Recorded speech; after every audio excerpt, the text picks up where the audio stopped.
It's been a while ago. It's been a lot of games. 10 years ago? You said 10 years? Yeah, 2002.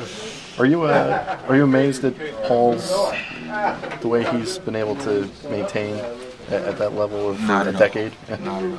Paul was always a hard-working guy. Always the first one at the gym, last one to leave.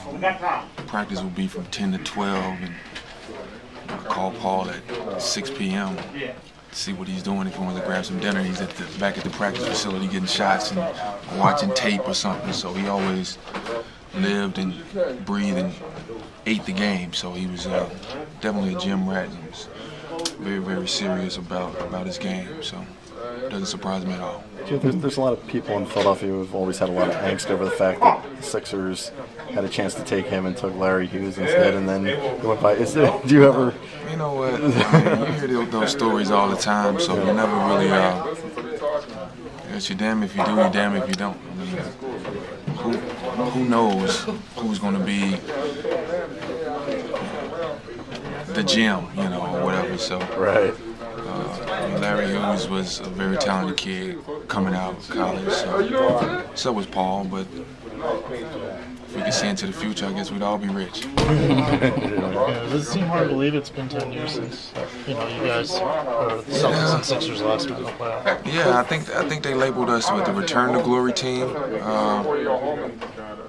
That may have been the year we made it to the conference finals, got beat by New Jersey, and this league is kind of revolving doors. I mean, now I'm playing for the Sixers,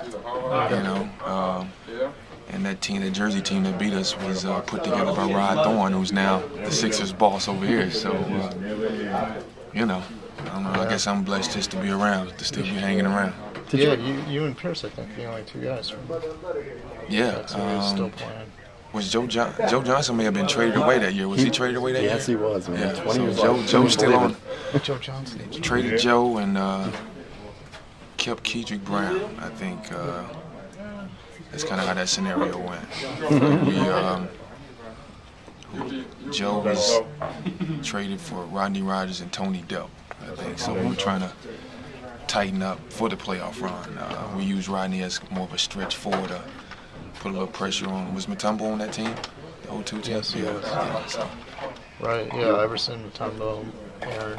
Yeah. You were definitely tussling with him, I'm sure. Yeah, I was. Deke, yeah. Those were the days.